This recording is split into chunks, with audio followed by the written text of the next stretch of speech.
Hello, everybody, and welcome to tonight's Facebook Live. My name is David Ekram, and I'm a transformational life coach and the founder of Next Time's The Charm. And tonight we're going to be talking a little bit about self-respect. Okay, so if anybody is here and they want to say hi in the chat, feel free. Otherwise, we'll just get going. Now, what I want to do is I want to let you know that my previous few lives have been just my talking head going like this the whole time. And given that I am a visual learner and I rather see things than hear things, I decided tonight to try something a little different. So at the end, if you want to put something in in the comments about what you thought. Oh, hi, Wendy. Nice to see you. So yeah, at the end, either if you're watching this live or you're watching the replay or you're watching this on YouTube, please make a comment. Let me know what you thought about how I do tonight's live. It's going to be a little bit different. All right. So as I said, we're going to be talking about self-respect tonight. And so let's give it a try. Okay, so here we go. All right. So you see, this is going to be a little bit different. We're going to be doing some slides. And hopefully everybody will be able to read and listen at the same time. Or you don't have to read, you can just close your eyes and listen if you want, which is something which you can do. I've had people I know who will close their eyes and listen. All right, here we go. So self-respect, what it is, how we lose it, and how to get it back. All right, so what is self-respect? Basically, let's start with that. The Oxford English Dictionary defines self-respect as pride and confidence in oneself. A feeling that you are behaving with honor and dignity. I think everybody pretty much gets that. And in healthy relationships, you need a strong foundation of self-respect. If you don't, you're either going to be pretty miserable, your partner may be miserable, and it more than likely, if you have some self-awareness, it's not going to last very long. So it's really important to have some self-respect. So let's get some examples. What are some examples of self-respect? Being assertive in your relationship so that you're treated the way you deserve. And again, a lot of this is coming from my own personal experience. I've had a long road of building self-respect in my life, and especially in relationships. And even though I've come a long way, I still kind of falter sometimes, and I may talk about that as we go. All right, so let's see. What are some examples? Other examples can be at work, having the confidence to negotiate at work, especially if your boss is kind of intimidating. That's a lot of self-respect goes a long way in that kind of regard. What about self-talk? How many of you have very strong self-critics or inner critics? You have a real negative Nelly or a negative Nick. I certainly have one. It's something that I've had to work with for a long time. If you have self-respect, you will talk to yourself with compassion, more often than criticism, at least. So remember, your current level of self-respect is not carved in stone. With some work, you can grow a whole lot more of it. So how do we lose self-respect? There are a number of ways that we do. I love this quote, never allow someone to be your priority while allowing yourself to be their option. And in other words, don't be a doormat. And I'm going to let you know a little bit about what happened to me not that long ago. I was in a brief relationship and I made the person a priority. And they kind of considered me more of an option. And it was a very difficult relationship to be in. But finally, my self-respect kind of bubbled up and I was able to see what was going on and I ended it. So it was only kind of short-lived. All right, what else we got here? Okay, so lose your self-respect by being a doormat, of course. Being overly pleasing and accommodating. and losing yourself in the process. I don't know how many of you, like for me, I'm a pleaser. I like pleasing the person I am with, but sometimes I do get carried away, I guess. And I think I'm perfectly fine and I'm doing something really well. But I had someone not that long ago when I think I offered her to get her a blanket because I thought she was cold. And she actually said to me, "Stop being so accommodating." It was like, whoa. But hey, okay, so you live and learn. And I stopped being so accommodating. Okay. Also, by not expressing your opinions and not standing up for yourself. Another thing that I had a long history in dealing with. I used to be very, very quiet and just keep all my opinions to myself. But as my self-respect grew, my opinions kind of came out more and more and more. And then finally, another way of losing self-respect is to tolerate an emotionally or physically abusive partner. That is something that you if you're dealing with something like that, you really, really need to build up that self-respect. No one should be emotionally and physically abused at all.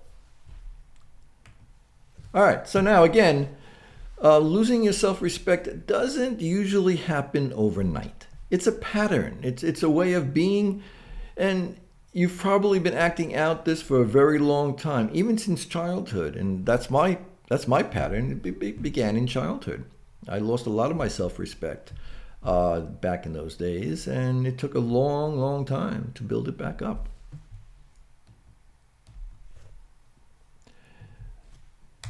Okay. And so, like I said, it does take a long time, but it can come back with some conscious effort.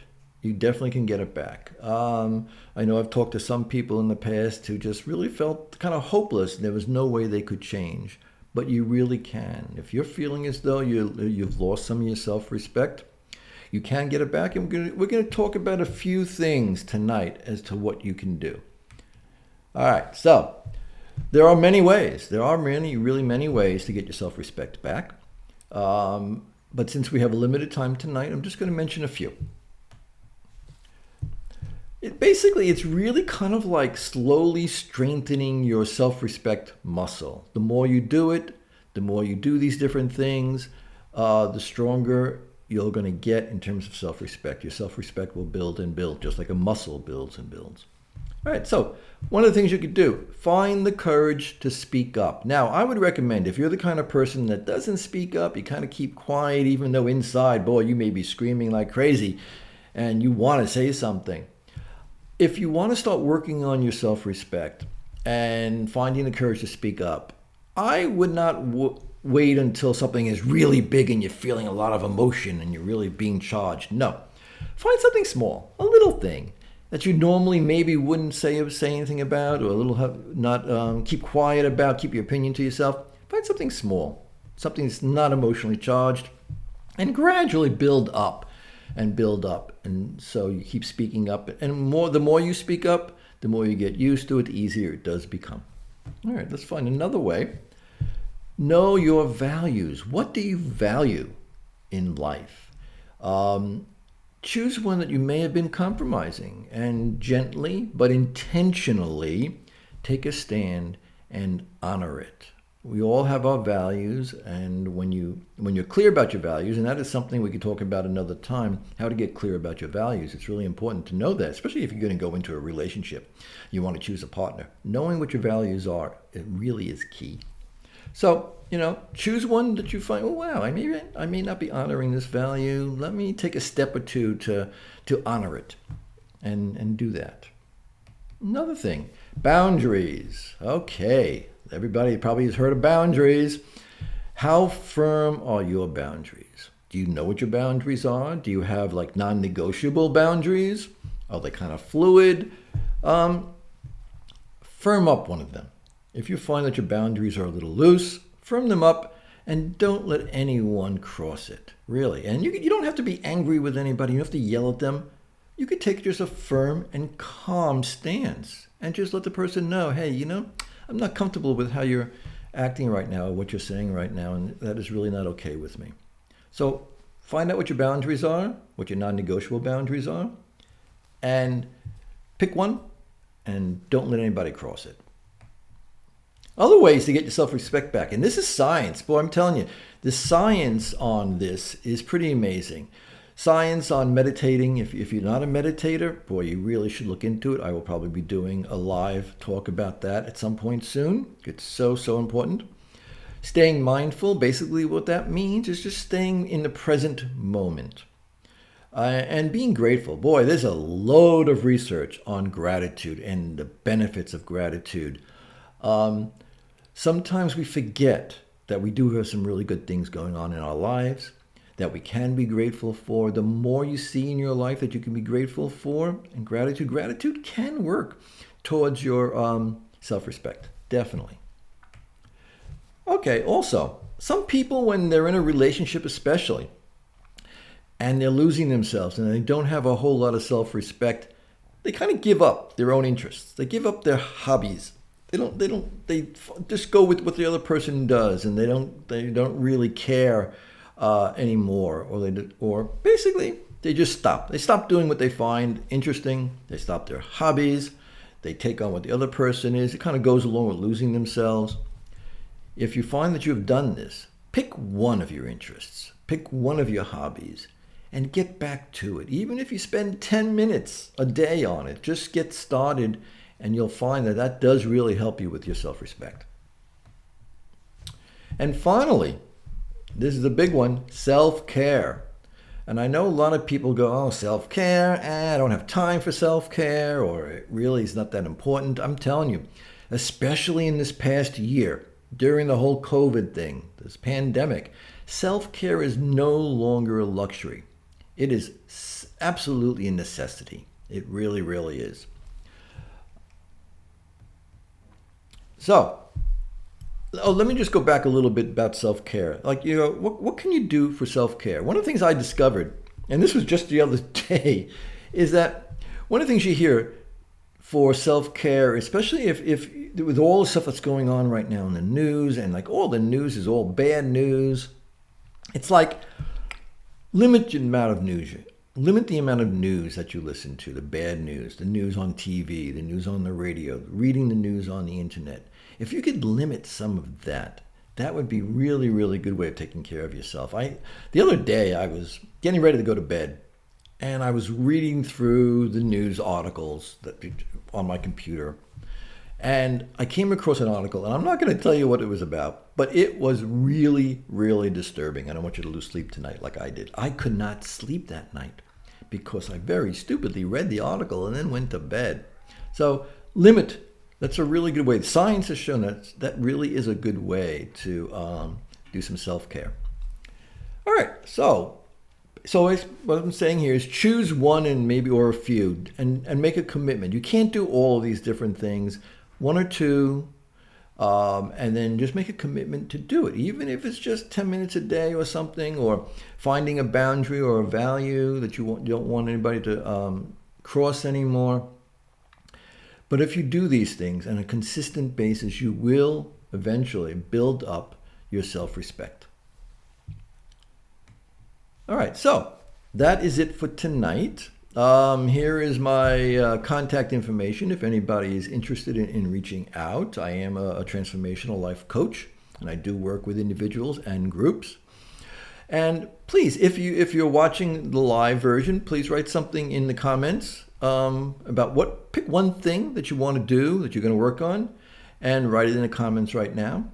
Or if you're watching the replay, either here on Facebook or on YouTube, I do read comments. So please pick something and put it in the comments as to what you're going to do. I also have a private Facebook group that I just recently started for Next Time's the Charm. For people who basically, the subtitle is for people who have lost faith in themselves and in their relationships. So it's a private group. I would welcome you to join. You can go to my website right there, the Facebook website, and you will find it. Okay, so I think that's it for tonight. And I thank everybody for coming and watching this. And I will see you all next time. Bye-bye.